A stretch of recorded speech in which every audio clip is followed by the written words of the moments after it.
Hello, I'm Tim Smith with the Adams County Historical Society, and welcome to another Monuments Monday. A bunch of people have been asking questions about our videos and questions about the various types of monuments. So I thought it might be instructive to do a Monuments 101.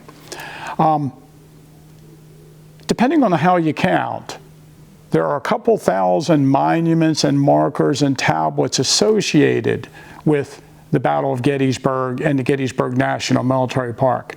If you want to learn just some general information about the monuments, there are a bunch of books that you can get on the subject. One thing I might suggest to learn about the early monumentation of the battlefield is Gettysburg, Then and Now by Vanderslice. And this is a history of the Gettysburg Battlefield Memorial Association. And it gives you a little bit about the monuments that were placed on the field during their management of the battlefield. And it's been reprinted, so you can buy it, I'm sure, on the internet. Dave Martin wrote a book about Confederate monuments at Gettysburg, which also has some information about the tablets that were put up by the War Department that mark the various position of the Confederate units. Of course, being a tour guide, I love men, monuments, and stories of men and monuments as told by Fred Hawthorne, who is a battlefield tour guide. And this is published by the Association Licensed Battlefield Guides, and it has some of the monuments and their stories in it. And if you want to know something about the various regiments that the monuments represent, I always recommend Generations on the March by Ed Roush. And in it, Elwood Christ, who was a historian here at the Adams County Historical Society for many years, actually has a map, a series of maps that show you the locations of the different monuments on the battlefield. I know people are always asking about where monuments are, and monument maps are very popular. The problem is there's not a one really good resource out there. Some states have compiled all the dedication ceremonies and speeches into volumes, like Pennsylvania at Gettysburg, which is a couple volumes, and it has chapters on the various monuments from Pennsylvania around the battlefield. And I recommend Pennsylvania Gettysburg, and you can buy that. There were so many printed of them original. You can buy an original. You don't have to worry about finding a modern reprint of it. And New York at Gettysburg also has 3 volumes on all the dedications of the various New York monuments around the battlefield. And these two items, Pennsylvania at Gettysburg and New York at Gettysburg, that's 1/3 of the Northern Army. Well, 2/3 of the Northern Army, Pennsylvania and New York. So 1/3 Pennsylvania, 1/3 New York. So you can learn a lot about it from them.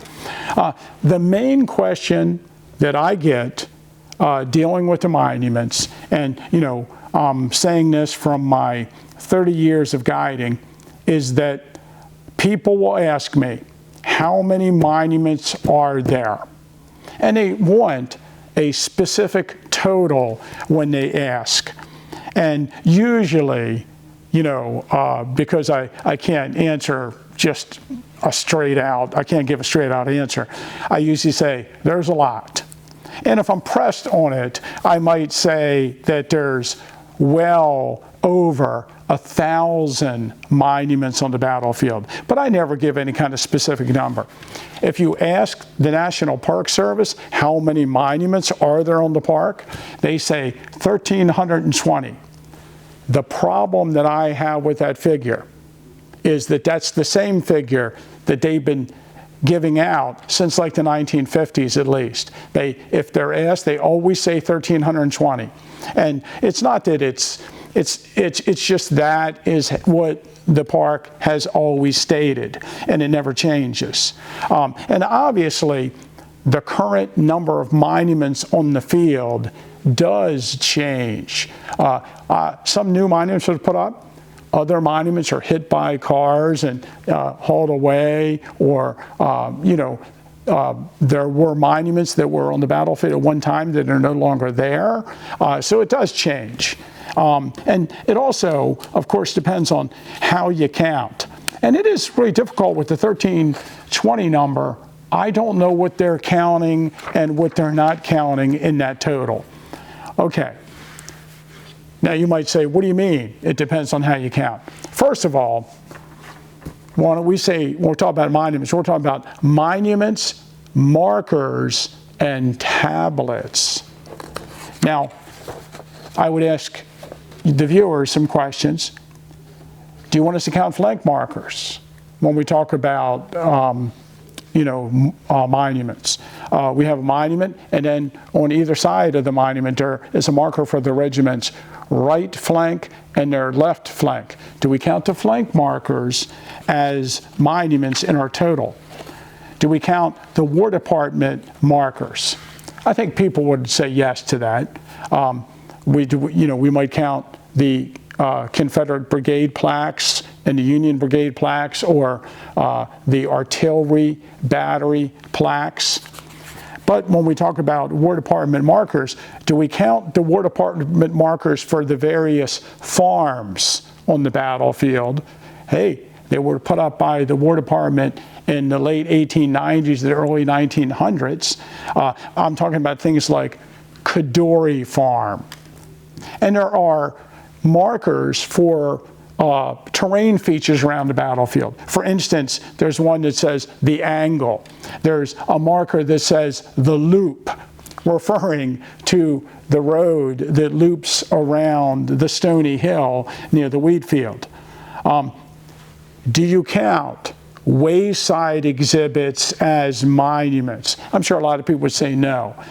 We're talking about new wayside exhibits that are being put up by the park in recent years, or ones that were put up 20 years ago, or in the 1960s. There were a bunch of metal interpretive markers that were placed on the battlefield, some of which are still there.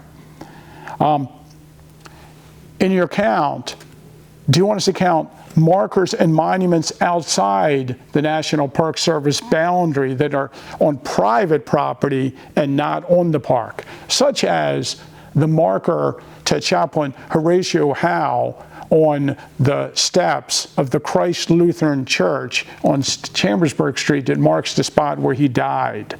Or how about the marker to the 6th United States Cavalry along Carroll's Track Road where the Battle of Fairfield occurred? That was put up by the veterans, and it's associated with the Battle of Gettysburg, but it's out there. Or the 26th Pennsylvania Emergency Regiment marker that's out near Marsh Creek that marks the site of that battle. I'm sure in both of these cases, people would say, oh yeah, let's count down. Do we count the Gettysburg campaign itinerary markers in other towns, such as the one for June 29th in Middleburg, or ones in Taneytown, or the one in Fairfield, or ones in Chambersburg? Do we count them? They're markers put up by the War Department, specifically by the Gettysburg National Military Park Commission, but they're not in this area. And do we count markers that no longer exist? Oh, and another total. Do you count the marker to General Meade, where he took command of the Army on June 28th outside of Frederick, Maryland? There are monuments and markers that don't exist anymore. How about the post that the state of Massachusetts put up to mark where each Massachusetts unit was, and those posts were later destroyed or taken down? Like there was one for the 18th Massachusetts Infantry on the slopes of Little Round Top, one for the 22nd Massachusetts on the slopes of Little Round Top that marked their third day position. And to the best of our knowledge, those two posts were vandalized and are no longer there. The U.S. Regular Army had markers, posts for their various units. And again, they're no longer there, but they were out there at one point. Or some of the original markers that have been replaced. Do we count them in the total? So if we count everything, including ones that don't exist, I'm thinking there's something like 2,000 monuments and markers and tablets, not 1,320 as we are told over and over and over again in various literature on the battle. Now, let's talk a little bit about, one other thing before we talk about that. We have a series of books in our collection, and these were published by the Gettysburg National Military Park Commission. And the earliest one we have is from 1907, and it's markers, monuments, and tablets on the battlefield of Gettysburg. And you can see it's a list of everything that existed at that time. We have one from 1914. I'd imagine these are published yearly. We have one from 1915. We have one from 1916. And for the tour guides out there, and we open it up and you look in, and you might recognize this is the same exact booklet, just reprinted, that the park hands out to the guides today that tells you where the monuments, markers, and tablets are on the battlefield. It's just kept up to date. So 1918, I have one 1921, I have one from 1932, and I have one here from 1959. And if I looked harder in our collection, I'm sure I could come up with some others. But just a simple description of some of the monuments and markers on the battlefield. We have regimental monuments. Monuments that mark the site of where a regiment was involved in the fighting, or a regimental monument that honors the men from that unit that fought in the battle.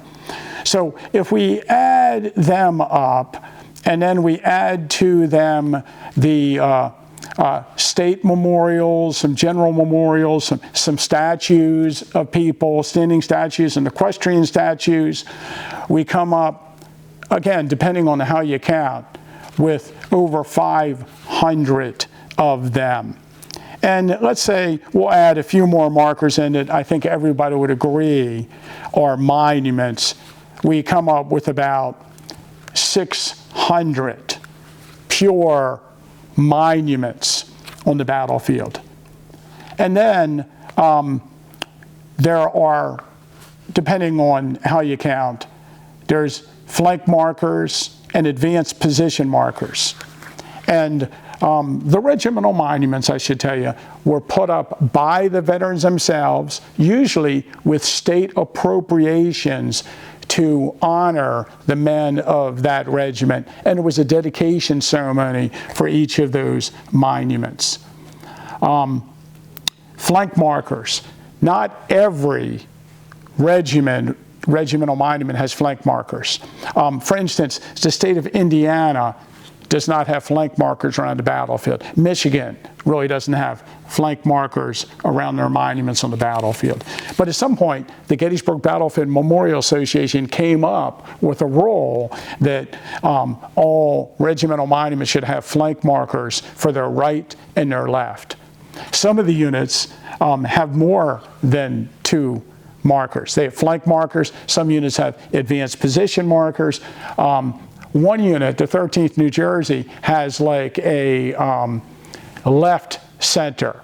So they have like a right flank marker, a left center marker, and a left flank marker, which is kind of interesting. But there's like 430 flank markers or advanced position markers on the battlefield. And so that's where we start to get up there. If we add them to what I said before, then we're up over 1,000 monuments, markers, and tablets. And then we have all the metal descriptive tablets for the batteries that were involved in the battle, and for the Confederate Army along Confederate Avenue. And we have brigade plaques. So a regiment of about 300 men during the battle, 5 of them form what we call a brigade.